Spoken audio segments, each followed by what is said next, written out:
Hello friends, आज supreme court का judgement 4 साल बाद आर्टिकल 370 के ऊपर आया है। तो आज हम लोग इसी के बारे में बात करेंगे। तो अगर आर्टिकल 370 की बात करें तो इसका एक बड़ा इतिहास रहा है।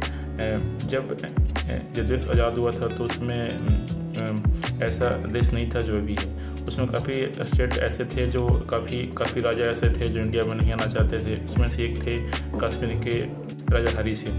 तो जब पाकिस्तान के ट्राइबल ग्रुप ने जब कश्मीर पर आक्रमण किया तो हरी सिंह ने भारत से हेल्प मांगी।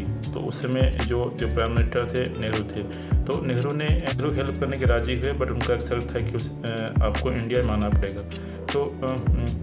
तो फिर राजा हरी सिंह ने इस बात को माना और बाद में एक ऐसा आर्टिकल इंट्रोड्यूस किया गया और जिसे जो इंडिया की कॉन्स्टिट्यूंट असेंबली थी 1949 में उस आर्टिकल को पास कर दिया। और इस आर्टिकल के पास करने के बाद वहाँ के प्राइम मिनिस्टर शेख अब्दुल्ला को बनाया गया। और इसके बाद 1954 में एक प्रेसिडेंट ऑर्डर आया था। तो उस प्रेसिडेंट ऑर्डर में एक और आर्टिकल ऐड किया गया था 35A। तो 35A के आर्टिकल में ऐसा था कि वहाँ के मूल निवासी कौन होंगे वो वहाँ के स्टेट जो असेंबली है वो डिसाइड करेगी। तो ये एक जो 370 का जो एक आर्टिकल था एक ऐसा स्टेट के बारे में बात करता है जिस स्टेट का एक अपना कॉन्स्टिट्यूशन हो, अपना फ्लैग हो और जो डिफेंस, फिनेंस, कम्युनिकेशन और एक्सटर्नल अफेयर के अलावा जो भी मामले हैं उसमें सारे जो भी के अलावा जो भी मैटर होंगे वो स्टेट असेंबली डिसाइड करेगी। बीजेपी सरकार 1919 में जो लोकसभा जीत के आई तो उन्होंने अगस्त 2019 में एक बिल लाया, जम्मू कश्मीर रीऑर्गेनाइजेशन बिल। और इस बिल के अंतर्गत उन्होंने जो जम्मू कश्मीर का जो स्टेटहुड था उसे अबॉलिश कर दिया और 2 यूनियन टेरिटरी बनाने की घोषणा किया। और इसे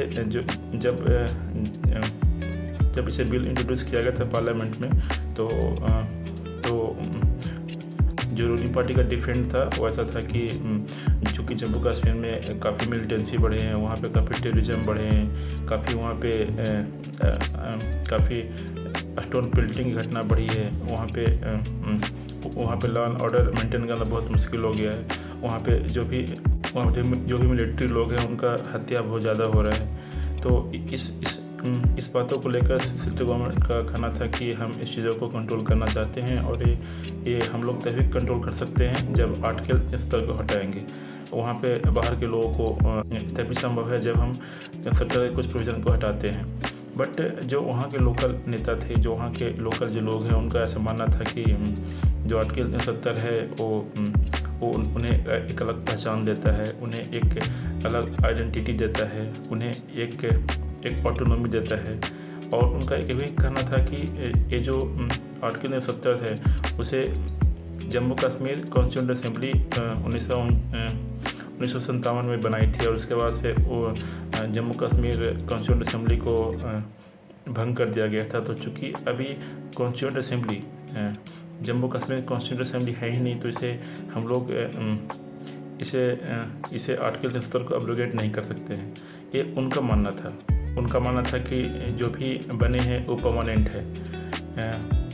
बट जो जजमेंट आया है सुप्रीम कोर्ट का इसमें ऐसा कहा गया कि आर्टिकल 370 एक टेम्प्रोरी प्रोविज़न था जिसे इंडियन कॉन्स्टिट्यूशन में ऐड किया गया था।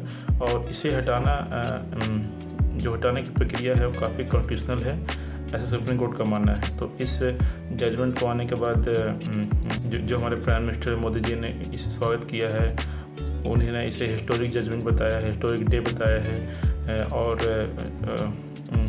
उन्होंने ऐसा कहा है कि ये जो जजमेंट है वो कश्मीर के लोगों के लिए एक वरदान साबित होगी क्योंकि इस बिल में जब 35A हटाया गया है तो उसमें अब बाहर के लोग वहाँ पे पैसा इन्वेस्ट कर सकते हैं। और चूँकि वहाँ पे लोगों में बेरोज़गारी ज़्यादा है, वहाँ पे इस कारण से लोग स्टोन पेल्टिंग में इन्वॉल्व होते हैं। चूँकि वहाँ ज़्यादा बेरोज़गारी है तो वो जल्दी किसी के बातों में आ जाते हैं। तो ऐसा सेंट्रल गवर्नमेंट का मानना है कि हम वहाँ की हालात है उसे विकास से ही कंट्रोल में ला सकते हैं।